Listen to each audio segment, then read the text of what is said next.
Thank you very much, and thanks for staying the course so far and staying to listen for this. Can I just start by being a bit cheeky, actually, and asking a very quick question? I wonder how many of you in the audience have actually heard of Nominet? I just wonder how many of you. OK, yeah, that's really typical. Probably very few people have heard of us. And yet, actually, nearly everybody in this hall has interacted with our services at some point today. Nominet are the company that runs the .uk domain. That's over 10.6 million domain names in .uk. We also run the DNS infrastructure for .uk that makes sure those domain names are available right across the world. But we are a company that tends to stay quietly in the background. We're not known for being a broad innovator. We're not known for shouting our name out loud. And that makes for some really interesting challenges when we look towards attracting talent and innovating as we go forward as a business. So what I'd like to do today is just talk to you a little bit for 10 minutes about the journey that we're on as a business, hopefully giving some of the tips that we've learned, some of the mistakes we've made, and some of the things that have gone right as well, in the hope that it's helpful for some of you. Nominet was born about 20 years ago. We were given the chance to run the .uk domain name system. It was run by a bunch of academics at the time. And believe it or not, when you registered a domain 20 years ago, you had to write to us by post, and we sent you a certificate back. That whole process was incredibly time-consuming, as you can imagine, and not exactly ideal. Within a few years of taking over that responsibility, we were registering over 2 million new domain names every year. And as a result of that, we had to think about innovating. We had to change our approach to how we manage that. So we had to make that whole process of registration much faster and electronic. And on top of that, as the DNS grew and people bought domain names, criminals also started to use the domain name system as well, and we started to see lots of cyber challenges. So we had to quietly, behind the scenes, start to fix some of those problems. And that's what we did, and we worked inside committees and in international standards bodies. But it was slow-grown, hard work, hard yards innovation in a kind of with a very small eye. But that was OK, because the market was growing really fast, and we were growing on that kind of rising tide. Our customers and our channel partners were growing as well with that. But at the same stage, we had to think about what we would do for the future. And as I'm sure many of you will know, when you've got a very fast-moving, growing market, at some point, that market's going to slow. At some point, it's going to consolidate. And we started to predict and say not only to our own staff, but also to some of our channel partners, we need to start thinking about what's beyond domains. This industry is going to slow. And that is a really hard message. I think we heard it from Steve Haft from Time earlier on. When you've had a really successful business and a really successful industry based on one product, in his case, print media, in our case, domains, telling people that the sun isn't always going to shine sometimes is very, very difficult, particularly when it's a techie like me saying everything's going to change. And the typical message we got back was, yeah, but times are good now. And it's a very hard thing to persuade people that you have to innovate to stay relevant. So what's happened is over the last 5 years, we've started to see that consolidation. We've started to see a slowing growth in registrations. And actually, what we've seen is actually in the UK, we've gone from growing by 2 million domains a year, actually in some quarters, to having negative growth, actual decline in the number of domains in .uk. And there's a number of reasons for that, with a huge amount of social change, but also increased competition. When we started, there were only a handful of domain endings, .uk, .com, .net, and so forth. Now, there's well over 1,500 different endings. So if you're starting a business as an entrepreneur, typically you would have said, I'll buy my .uk, I'll buy a .com. But actually now you might think about buying a .london or a .blog or a .shop if you're a retailer. So that's increasing competition for our business. Now, there is some growth in that market. But ultimately, as we all know, I don't think I've seen a domain up on any of the slides in the whole of today. And that's very typical now. People don't talk about web addresses anymore. They talk about Twitter handles and being found on Facebook and Slack and other means of communicating. So we had to really start to think about what we're going to do around that. At the same stage, we've seen a huge amount of growth in cyber attacks for us. There's been a number of reported big issues, particularly with the domain name system. We've seen TalkTalk, the ISP, hacked, and just recently, those of you who follow the tech press will have heard about a company called Dyn, a big DNS operator whose services were taken down. So we're an industry, the domain name industry, that's really being forced to innovate and forced to change our ways. So we decided we'd take a look at how to innovate as a business, and we said, well, actually, we've got some real talent in the business. We've got a bunch of expertise from 20 years of operating and running DNS. How do we use that talent? How do we make the most of it? And we asked ourselves three kind of key questions. Number one was, can a small business like Nominet, and we're only 150 plus people, can we genuinely innovate and make a difference? Number two would be, would anyone want what we created? It's great having brilliant ideas and producing technology, but is there a market need for that? And thirdly, actually, if there is a market need, can we genuinely build a product that can build new revenue streams, allow our business to keep running, and diversify the business? So we kind of took a long, hard look at what our strengths were, and we kind of came up with two strands, if you like. We could kind of call it our DNA, but I don't want to be too cheesy about that. But our two strands are, one is we have this great depth of knowledge. We're one of the world's largest domain name registries, and we've been around. We're one of the oldest domain name registries. .uk as a domain is over 30 years old, believe it or not. So we've got a huge amount of knowledge about managing that kind of identity, understanding to signpost people digitally, and we're kind of a source of truth. We act as I say, we're a registry. We're the kind of yellow pages or a phone book, if you like, of the internet. And on the flip side, we've got a whole bunch of technologists. We are a tech business. And those technologists have got great ideas, and they want to make change. And engineers are hungry to do stuff. They see problems. I think we heard that earlier on today from some of the startups, is people see problems. They come from industry, and they see those problems, and they want to make a difference. So we said, well, how do we combine those two together to create a program of innovation? And we came up with this kind of concept of our DNA, as you can see on screen.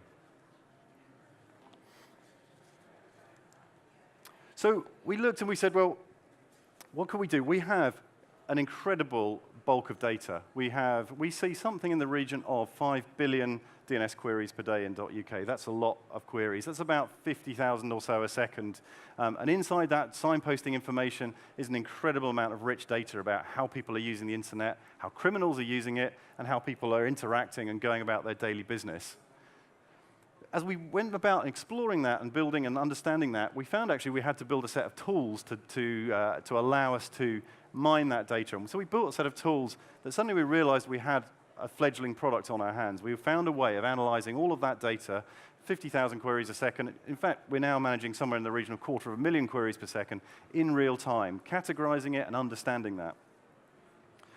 On top of that, we looked at our security aspects. We said, well, actually, a lot of criminals are working their way through the DNS. They're using the DNS to go about business that perhaps they shouldn't be doing. Can we spot that? Can we find a way of doing that? And it turns out we can.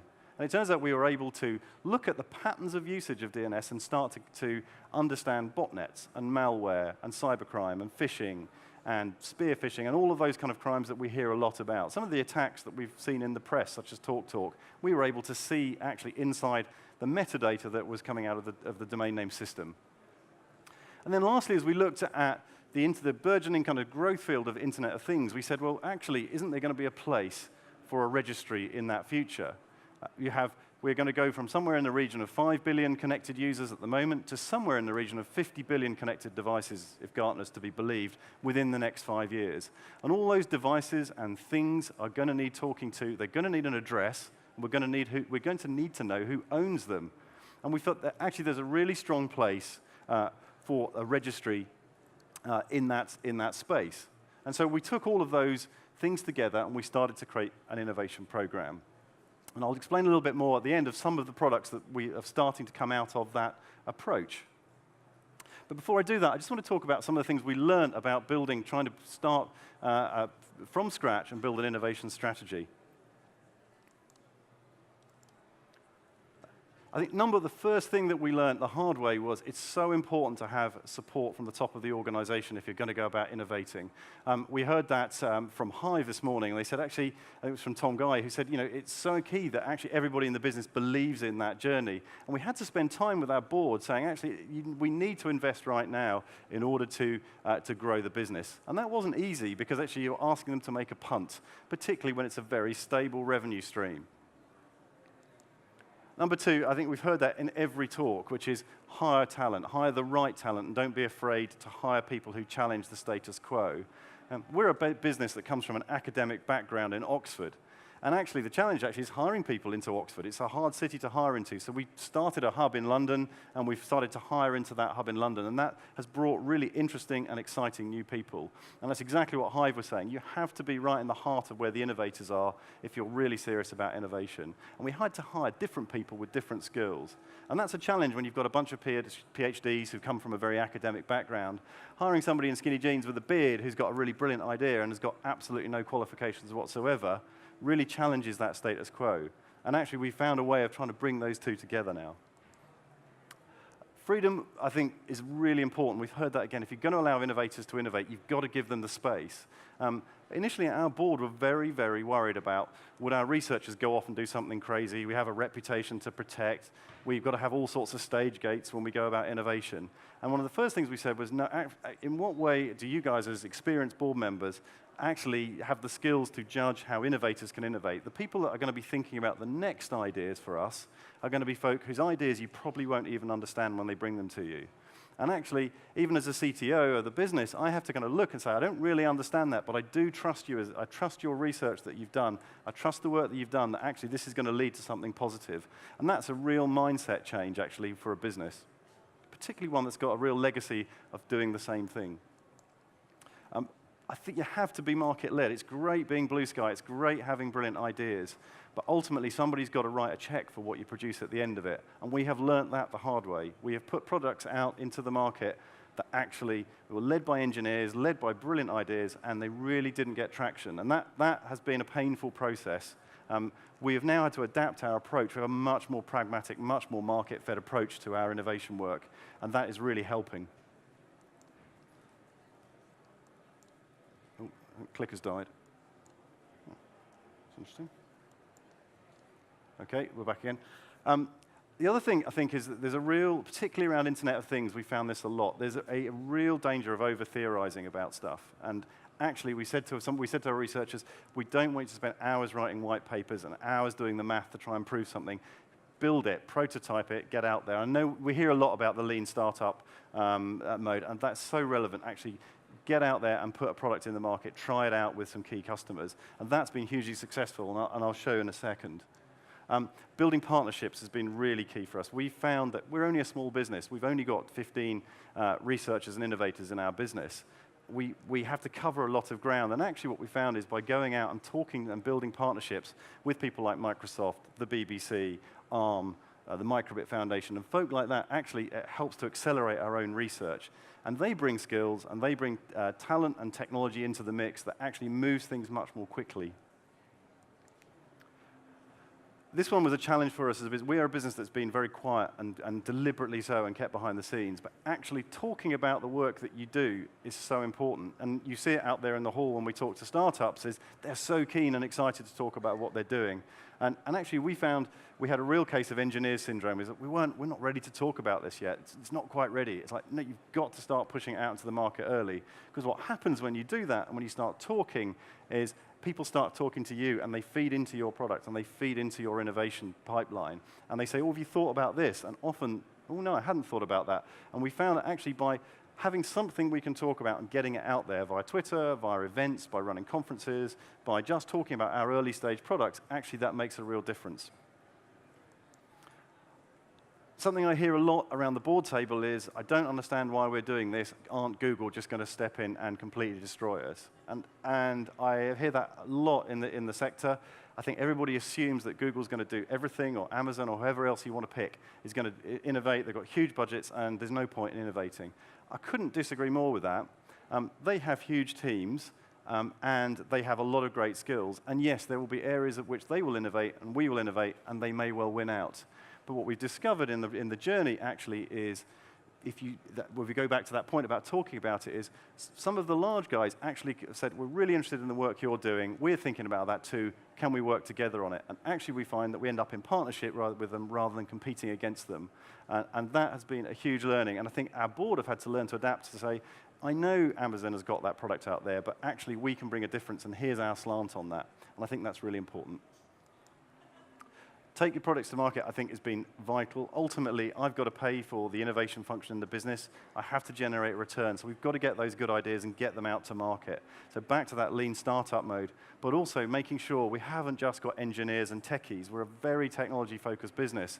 We've had to go and hire sales guys and business development guys and marketeers to kind of grow that side of our business. And that's been an area for us that's been, I think we all assumed we'll build something and everybody will want it. And actually, that's not the case. Even if it's a fantastic product, unless you're pushing and selling it, you can't make a difference. And finally, we have definitely failed at some of the stuff we've done. And you have to have the courage to be able to go back to your backers or your board and say, I didn't get it right, but we've learned from it. And as a colleague said to me the other day, never waste a good mistake, which I think is vital. And it's so important in this industry, is learn from failing and do it differently next time. So they're the 10 things that we've learned. I've heard a lot of that already in the hall from other people today, so some of these won't be new, I'm sure. Some of the things that we have churned out and have come out of our labs. This is the most important thing for us in the last 5 years. This is our product called Turing. Turing is a piece of software that we are now selling commercially, and we've already sold to commercial partners around the world. It analyzes DNS traffic, analyzes those billions and billions of queries in real time, looks for threat information, will tell you if you've got botnets or malware or phishing or other problems on your network. We use this tool to catch criminals. We use this tool to understand marketing data. It's a very, very powerful tool. That came out of that early desire to try and look at some of those security challenges inside the DNS. Turned into being a product that we actually were able to sell. We've productized it, we have all the fancy marketing materials and so forth, and it's an exciting part of where we are, and we're a year into selling that now. We're starting to build a market for it. It's a very nascent market because we're having to kind of push our way into some established players, but we're starting to get traction. We have some of the largest ISPs in the world using that software now, which is really exciting for us. We find ourselves in the Internet of Things quite significantly now. We are now working in dynamic spectrum management, which is the swapping and changing of frequencies. As I'm sure many of you will know, the physical spectrum is starting to shrink. The amount of bandwidth for mobile devices is starting to shrink, and we need to manage that in a way. And so we look to something called dynamic spectrum management. This is renting out small areas of frequency so that your Internet of Things devices can talk back. This is a fantastic technology for sensor technologies, smart city infrastructure, and so forth. It's very low power. A typical device will last for about a year, year and a half in situ on a battery, and it can send back sensor data. It's free. You don't have to put a 3G SIM card in it to get data back. And we think just like the early days of the Internet, creating networks that allow people to innovate and create technologies on the back of it, absolutely vitally important. What we didn't realize when we set off on this journey was actually this would be remarkably good at providing rural broadband. And it turns out these connections across dynamic spectrum, and in this case TV white space, actually very powerful. And we're getting somewhere in the region of 10 megabits broadband speeds. We've just put this onto the Isle of Arran in partnership with Broadway Partners, and we are providing rural broadband in an area where British Telecom don't wish to dig channels for their fiber or their copper. So we're getting people in remote crofts able to use this free spectrum, getting really good 10 megabits broadband, synchronous as well, in an area they thought they would be completely forgotten about. And that is changing the way people do business on the Isle of Arran. Since that, I mentioned about talking about it, since we've talked about that, we've now partnered up with Microsoft globally. We're taking the technology that we've done there and rolling it out across 13 countries in Africa. Because Africa has exactly the same challenges about its physical spread of people and the geography of the country. On the smart city side, we've taken our Internet of Things technology and we started to put it into sensors. The same management that manages those broadband devices and millions of devices is now buried in car park sensors around the world. We have those now. We now have a car parking solution that allows you to manage your car parks. It works exactly the same way. And finally, connected devices. We have partnered up with Microbit. I think those of you who wouldn't recognize the BBC Microbit, we've partnered up with the Microbit Foundation to provide the internet connectivity for over 2.5 million of these devices next year. Again, how do we manage that identity? We've got children on the end of this. How do we manage their privacy, their security, and their identity? So from a small innovation program with very modest goals at the start, we find ourselves working with big global partners. We find ourselves in a very diverse range of areas. From this, we expect to be announcing more products and more partnerships fairly soon. It's been a really interesting journey. We hope this will mean that Nominet as a business will be around in 20 years' time and be known very differently, not just for domains, but for being a broader technology innovator. Thank you very much.